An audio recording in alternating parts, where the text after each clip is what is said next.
living in a world of space and time, change is inevitable. And it's how willing we are to let go of our attachments to the way we thought things were going to be, to see this changing world around us and embrace it. Will determine how joyous we. The Buddha said that the cause of suffering was attachment. We've all had plans, expectations or ideas of what we thought our future was going to hold that didn't work out. And our peace of mind is directly attached to, how attached we are to that. Sometimes that outcome, or sometimes those attachments are not just out here, but inside as well. We have an image of ourselves that we, expected. I expected to be further along in my career at this time in my life. I expected to be in a deep relationship at this time. We have these ideas of what we are moving towards, and sometimes we don't live up to our own expectations. And we have to reassess and look at what's not working for us and be willing to let go of an image we have of ourselves that isn't working. I was a Waldorf teacher for many years, and in Waldorf education, it's very creative based, it's movement based, it's hands-on. The kids learn how to knit in first grade, and they make their knitting needles to start with, and it's very earthy, and it's kind of a joke among the teachers that we all deny tech. Like, we have trouble sending out emails to our parent list. So many times in the teachers' lounge, I've heard like, and we deny, and they're in all of our ideas of ourselves, in all of these images we carry about who we are, and they have benefits.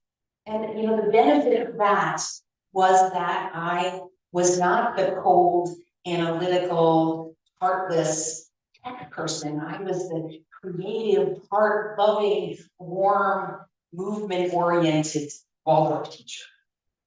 But then I changed careers.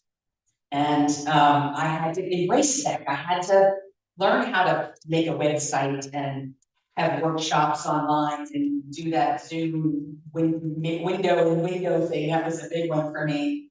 And in that shift, I had to be willing to let go of that image of I'm a tech person. And Jim, my husband, was super supportive. He is a tech person in helping me begin that process.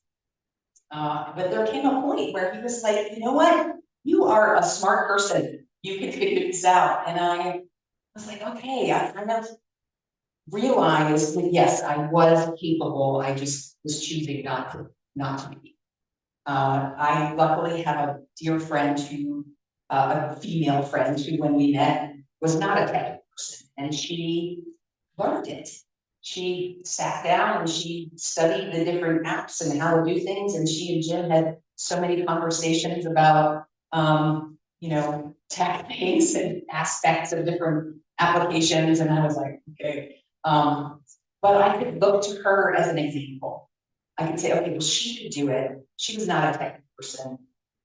I can do it too. So we have these images of ourselves that are not serving us, that are not, yes, they had benefits, but are those the benefits we want to keep? Like, I am so much happier now that I feel confident in my tech, as opposed to having that image of, the earthy, stupid, Waldorf teacher. Like, I was ignorant of this whole aspect of very common in the world. I don't know that you could really be in the 21st century and not have some understanding of tech. I luckily left it before COVID and all the Zoom stuff, because these were all our teachers that, didn't do tech, and then they had to do their classes online. It's crazy world.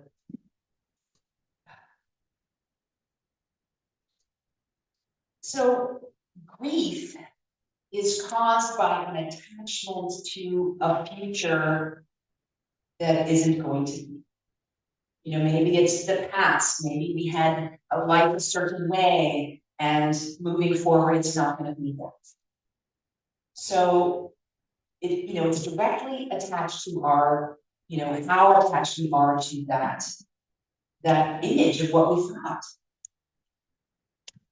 And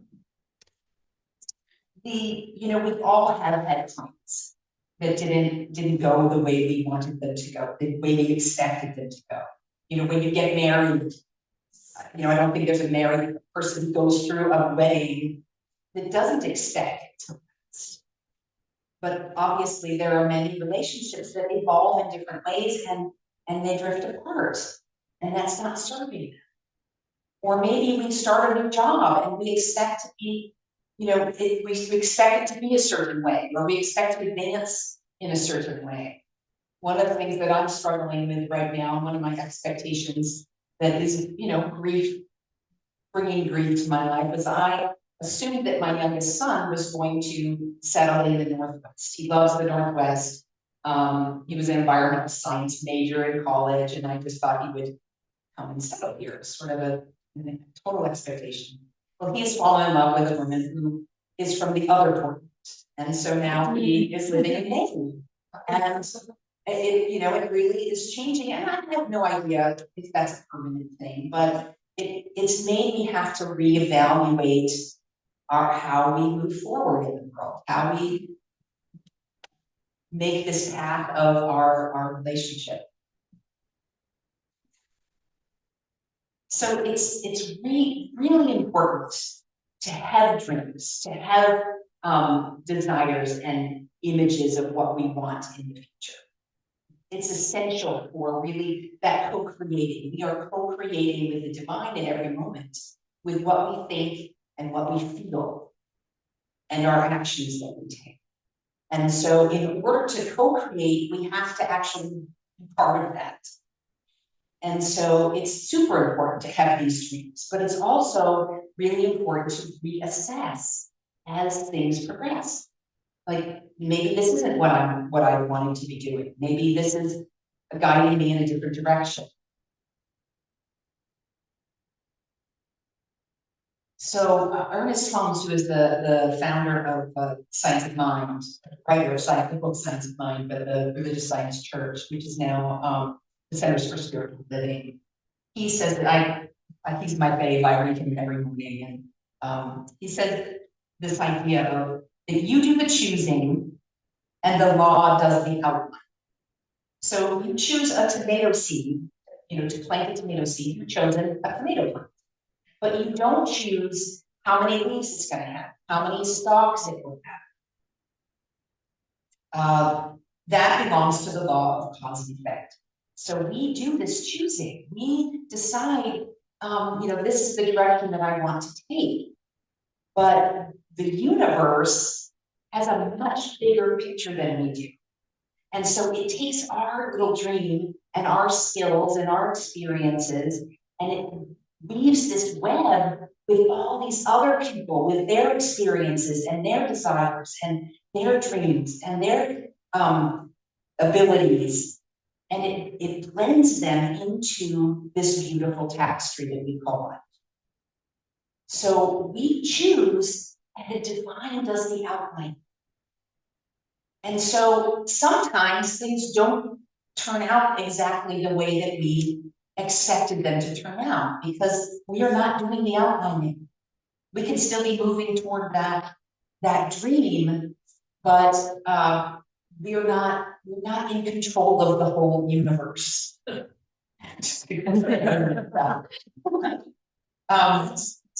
And grief comes in many forms. Maybe we have the loss of a relationship or a loved one. Maybe we have an experience that we're having that brings grief. And maybe it's about, where I am in my life right now. It's not what I expected. So it could be ourselves, that we're grieving a life that we expected. And we all have these unexpected losses, betrayals, disappointments. And those new losses are tender. They need to be held gently. They need to be carefully felt. They need to be experienced. And it takes time. And then after that time, to adjust, when you're ready to move forward, that's the time when we can begin to look at the gifts that experience has brought us. As I had said, I was a Waldorf teacher, and I had moved many years ago to a new school. I had left a school that I really enjoyed working at, but they were small, and I ended up bouncing around in grades. And with Waldorf education, you start with the first grade and you have the same students for 8 years. And I really wanted that experience. You become another parent to these students, because really, literally, you're with them as much as their waking hours as their parents are in a lot of cases. And I just really wanted that experience. And I poured everything I had into this class. Every moment I had, I was creating new lesson plans. I was learning new verses and movement, clapping, game things, and just really bringing them this creative, inspiring lesson. And in February, I was called to a meeting, and in February we do our contract renewals. So I was assuming it was a contract renewal for next year. And in that meeting, I was fired on the spot. Whoa. I had been teaching, for years, and I was devastated. I was shocked. I was so hurt. It was the day before Valentine's Day, and it was after school, and they told me to clear out my classroom, and so I had no closure with my children. We both had gifts to give each other the next day for Valentine's Day. It was heartbreaking. I felt like what a loser I was, to be what school would ever hire a teacher who's fired in the middle of the year. I mean, I must have done something horrible. And it took a while to step back from that and to recover from that. And I met with a spiritual life coach, which was super helpful to kind of reassess what I was doing. And I realized that I had started in Waldorf education with my own children. I found it with them when we were looking for schools for all of this, and I was like, this is amazing. And I wanted to go through it, and I went through Waldorf education as an adult, learning how to teach it. And so it changed me in a way that was really profound. It really helped me develop as an artist, as a teacher. But it wasn't my path. It wasn't what I was here to do. In my 20s, I knew that my life purpose was to inspire the love of God in people, and I had kind of put that aside to raise my children. And in that, process, letting go of that, I was really able to look back and see from that, what were the gifts? I became an artist.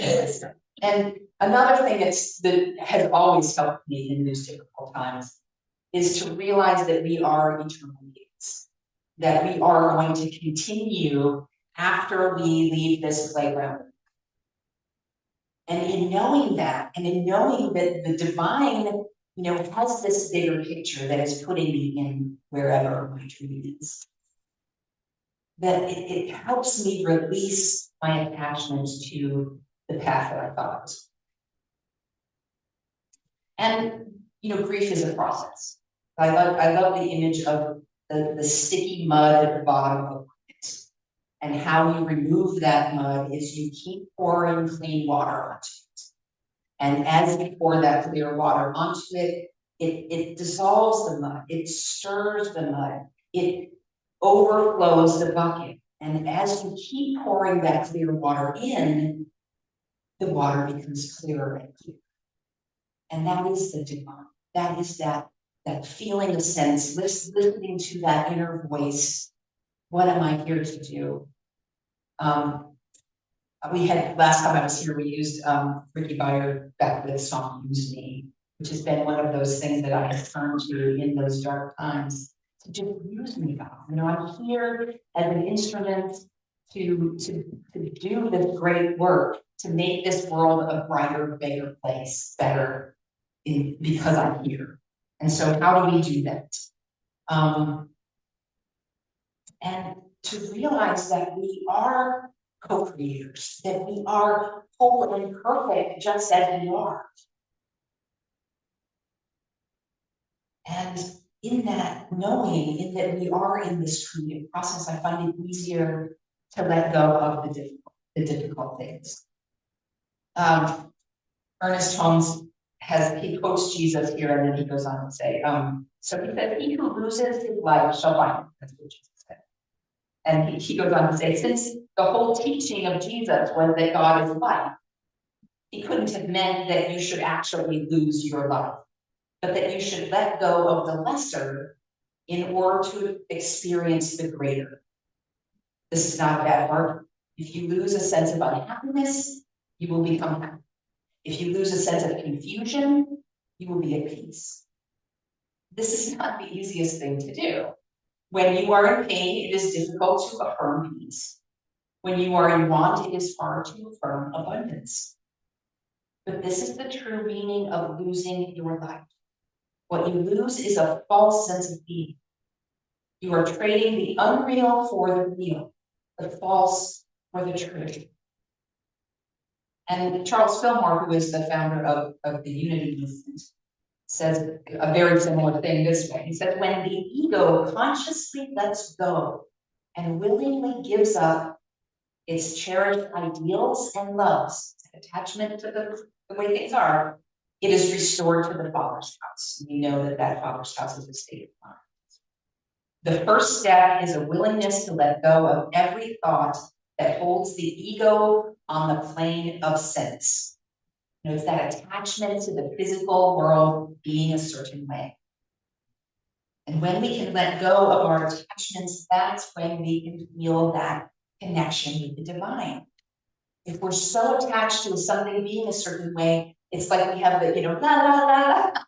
We can't hear that voice of what direction to go. And I kind of look at the, you know, when we have an experience that is something unpleasant, something we don't want, we have two choices. We can feel angry and resentful and stuck and bitter, which is the victim side of things, or we can use it as an evolutionary driver to move us forward in the direction that is the new direction. You know, I really wanted to make those teachers wrong. I wanted to make them petty. I wanted to make them, you know, just uncaring. And I thought, oh, well, all they had to do was just give me some more mentorship if there was some problem that I had in the classroom. But I was playing the victim. And I realized as I was able to see kind of course, you know, it was kind of that divine two-body. There's the whisper, the feather-light touch, and the touch, and then finally God just goes kaboom, you are in the wrong place. And that's what happened. You know, I needed to be doing something. And the thing that came from that, which was amazing, was Jim and I were in a position in our life that we'd never been in, and was very unique. Our youngest was going off to college, and like, we don't have any ties to Portland. We don't have to be here. We could go anywhere. And we decided to take a midlife gap year. And we bought a truck and a travel trailer, and we camped way out on Forest Service land. We saw people maybe once a week when we went to town to go shopping or moved to someplace else. Canyons where we were like over this gorgeous canyon with no one around, deserts with these huge rocks. And we would never have been able to do that if I was attached to an 8-year class. So the divine has these plans. And And we can only experience them if we're willing to let go of our attachments to the way things have to be. And I know that we don't, ever really look for difficulties. I think that we're programmed or designed to kind of avoid difficulties. But if we never face something that seems bigger than us and overcome it, we never realize that we are bigger than it. If we're never calling on our inner strength or the divine to help us in that, we never learn that we are bigger than any situation, any circumstance, any apparent problem. The hero's journey doesn't work if the hero doesn't, go past these obstacles, face these challenges. He can't come back a different person if he's never left.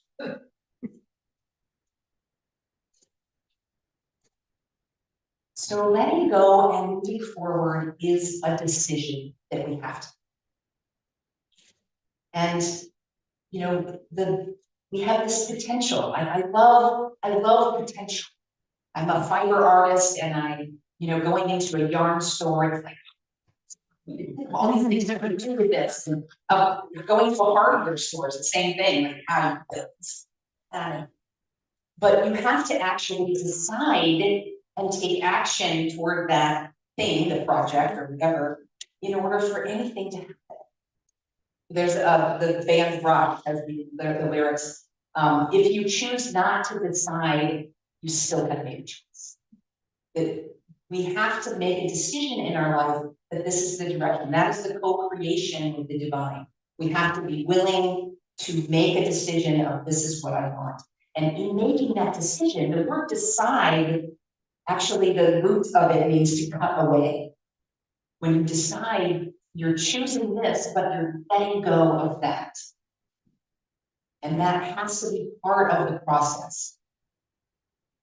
So we look at our priorities. We look at, what is it that we want in our lives? What direction, what aspects do we want to be carrying in our lives? How do we want to be moving forward? And then, letting go allows us to focus on, use our creative energy to focus on what it is that we do want to create with the divine. We do the choosing and the divine does the other. So in this world of space and time, change is in it. That it's our attachment to outdated ways of being, thoughts of ourselves, beliefs, identities, plans, expectations that hold us back and that cause us suffering. And as we move out of that victimhood to that empowerment, we can begin to listen to that voice. We can begin to ask the divine what direction, instead of waiting for the 2x4. Deciding what we're willing to let go of, and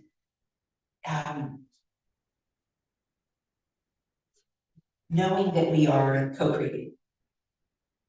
So I invite you this week to muster the strength, the courage to face the grief in your life, to listen to that inner voice, to be willing to release your attachments to those past dreams of the future. And in doing that, we allow ourselves to use the guidance and the support of the divine to move us into the dreams that we are creating today.